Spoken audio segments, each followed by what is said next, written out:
During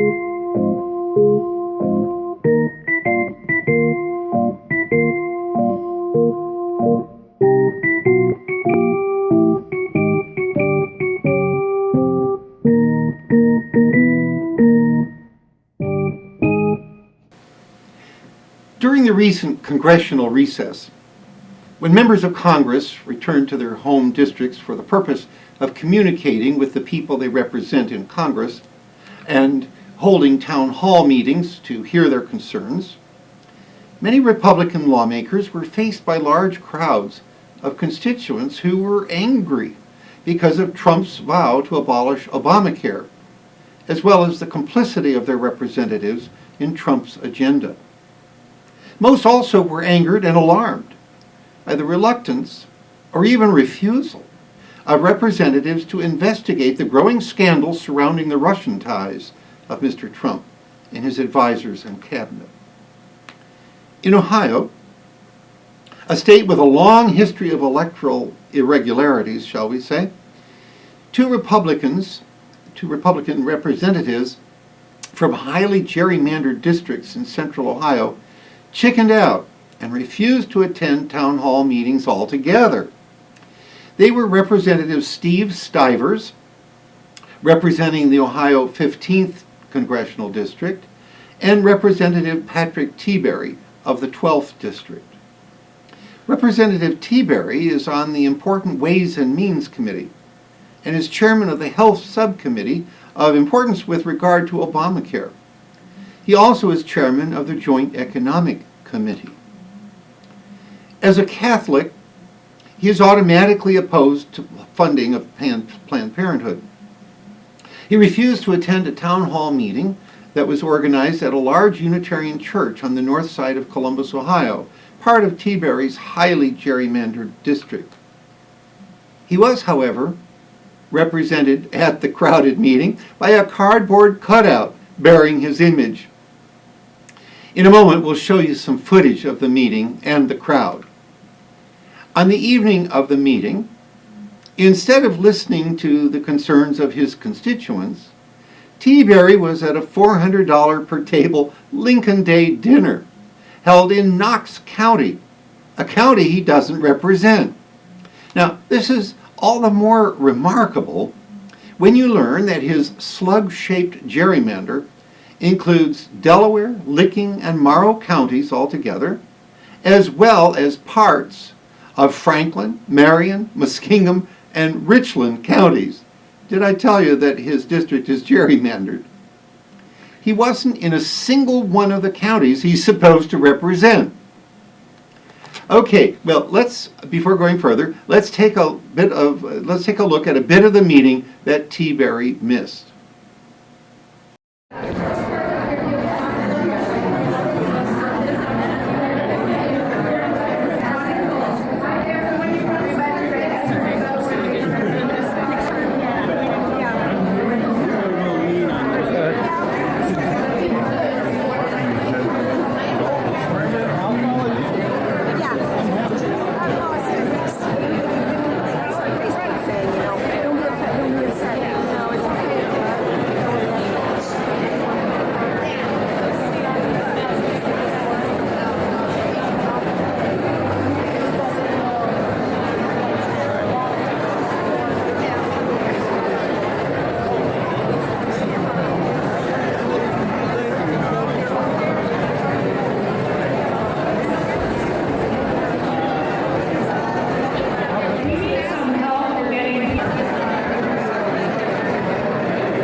leadership team of Indivisible Ohio 12.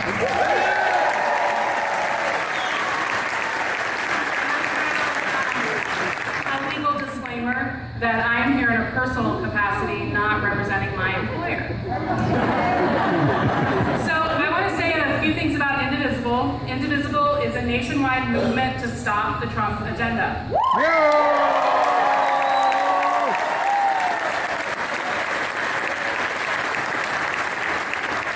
We are a nonpartisan group with one goal: speak up about what we want and what we don't want to see happen in our country.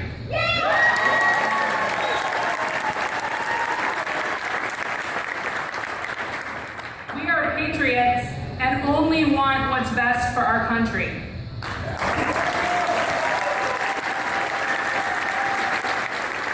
These last few weeks along this journey with you all, I have just felt so patriotic, probably more patriotic than I've ever felt in my life. So I hope that you will stand up with me if you're able and say the Pledge of Allegiance with me.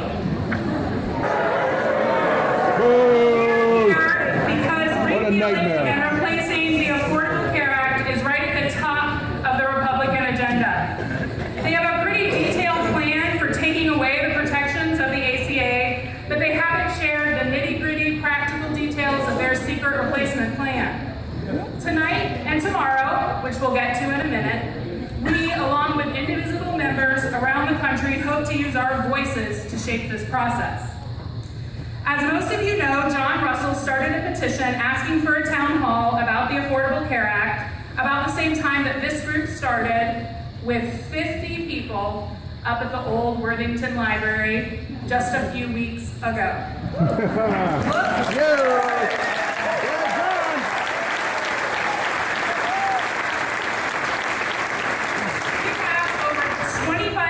People in our Facebook group and almost 1,200 people on our email list. Over 1,800 people, when I last checked, have signed the petition for a town hall. But Pat Tiberi refuses to hold a town hall. Right. He says that he prefers to meet with his constituents in small groups. Sure.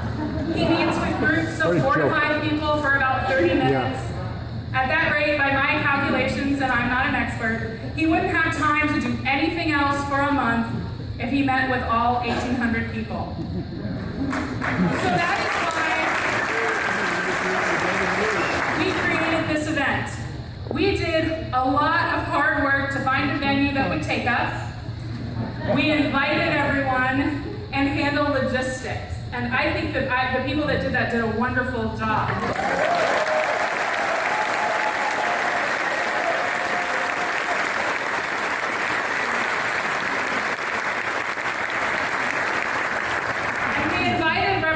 Tiberi, all he had to do was stop by to hear about our concerns before he repeals the ACA.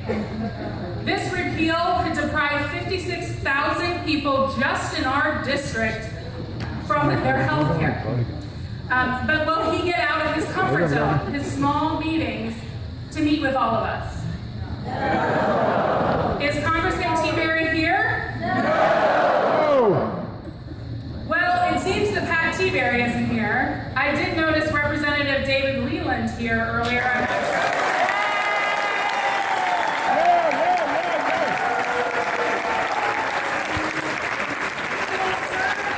Stand in for Representative Tiberi tonight.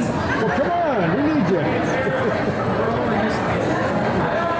Viewpoint. Hello, my name is Beth Liston. I'm a doctor in Columbus. I've been taking care of adults and children who are sick for about a decade. I am not a paid protester. I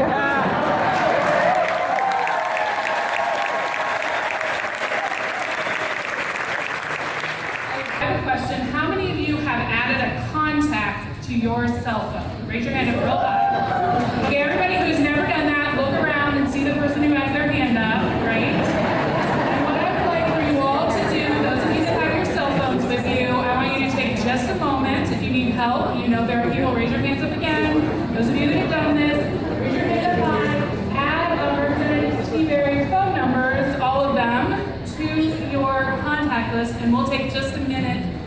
Act and write out your postcard.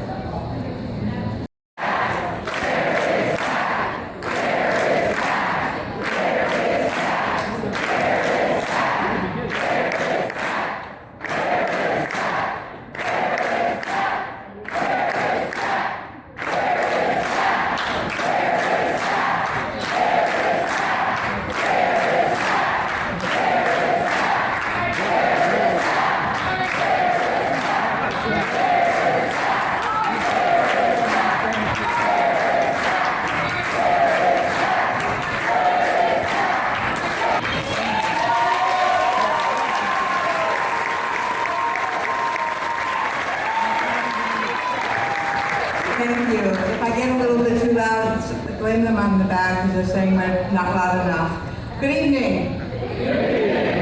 Why do I support the Affordable Care Act? Because it saved my life. I was unable to get health care coverage because I'm a type 1 diabetic and have had diabetes since the age of 5. Without this coverage, many of us may lose our lives. So I have one more important point to make. All of you in this town hall meeting that believe the American government should guarantee its citizens responsible and reasonable health care, please remember those friends and family members who lost their lives because they didn't have or couldn't get appropriate health care coverage. Then remember that Representative Tiberi said he wouldn't come to a town hall meeting because people yell at him. Oh, isn't that too bad? Oh, the poor man. He really said that? We deserve to be heard, and we deserve to be seen. So let's stand up loud enough and let's yell and make sure he knows why we're here and what a difference our voices can make. Tell me what democracy looks like.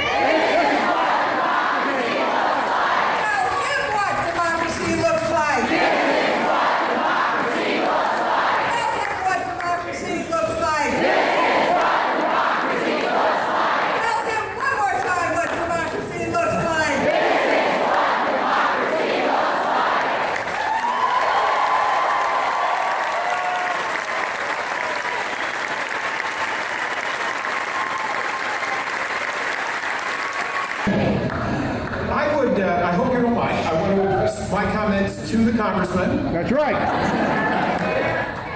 Feel free to listen in.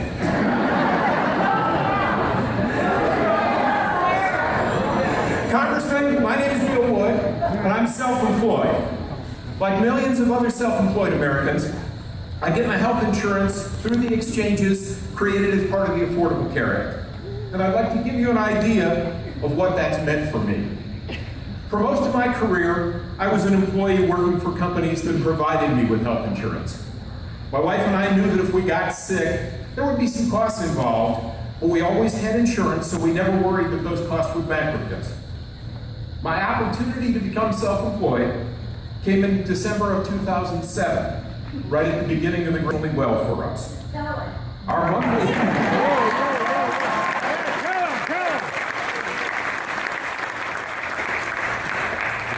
Scumbag. Our monthly health insurance bills are much lower, but more importantly, we have coverage we know we can count on. And there are millions of people like us who have gotten insurance through the healthcare marketplace, through the expansion of Medicaid, and through the ability of young people to stay on their parents' policies as they transition. Healthcare reform matters. For us, the Affordable Care Act isn't a political or an ideological issue. It's something that is making a major difference in our lives. 8 years ago, in 2009, when the Affordable Care Act was being debated in Washington, a group of a dozen of us traveled to your local office to ask you for your support for a bill that we knew would matter to us. On that day, we were told you were too busy to see us. You deserve to know why you want to take away the health care we've worked so hard to get. Yeah. Yeah, Bill, good one. Very good,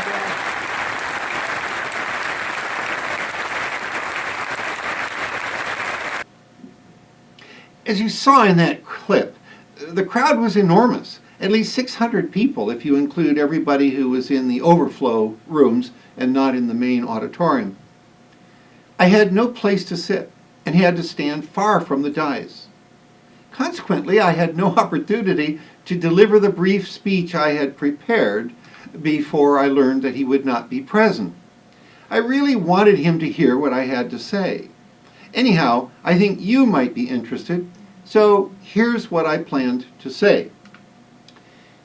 Congressman Tiberi, thank you for coming here to listen to the concerns of your constituents. Not all congressmen have been so brave. Yeah, right.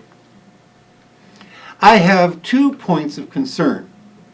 Firstly, millions of Americans are insured by Romney Care, as reworked in the form of Obamacare, for nationwide application.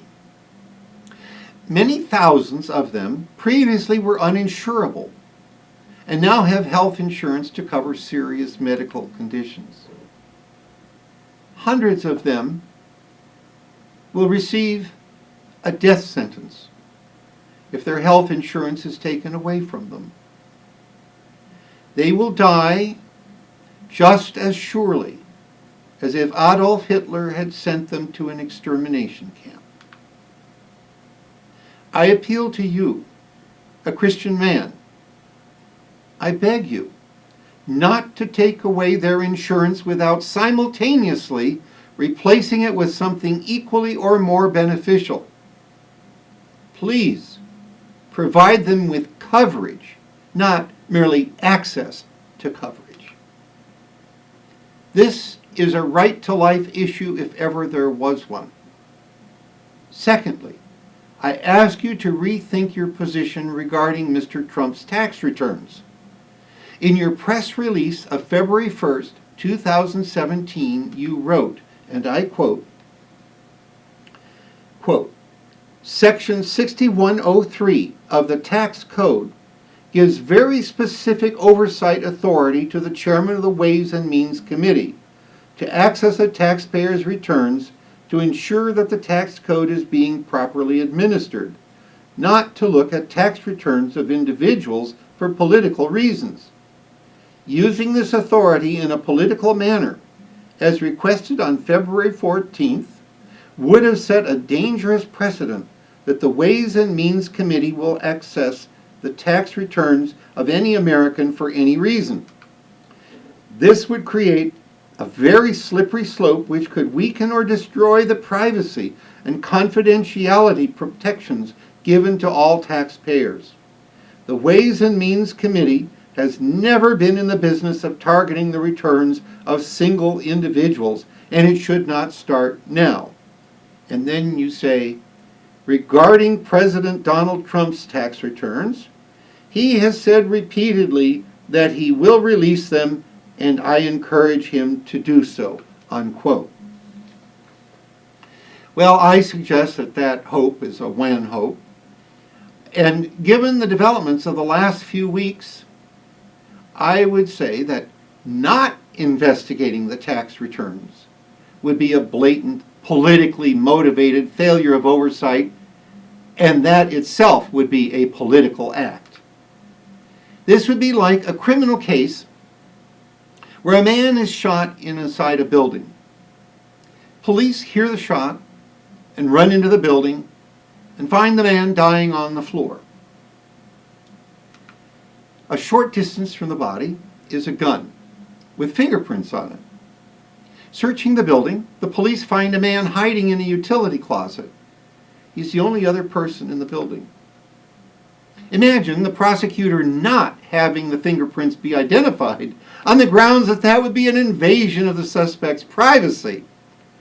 In the case of Mr. Trump, we have a prima facie case involving violations of the Emoluments Clause of the United States Constitution.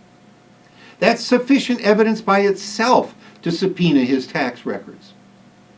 But now, the daily increasing indications of collusion with Russia's attack on our recent elections, a far more serious concern, raises reasonable fears that if the president's tax returns should reveal no incriminating evidence of ties with Russia, well, then they would be in favor of his innocence.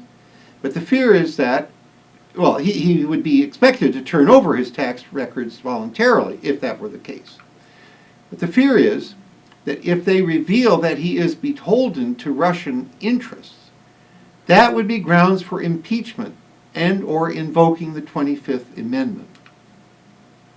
Surely, if incriminating evidence were found in those returns, you would stand in defense of your country, wouldn't you? Well, as I have noted previously, I never had a chance to deliver that brief speech. That was a good thing in the sense that the place was jam-packed with hundreds of other citizens whose voices and arguments were both more eloquent and more urgent than mine. It was a bad thing, however, because Congressman Tiberi needs to know that the logic of his excuse for his complicity in the cover-up is fatally flawed.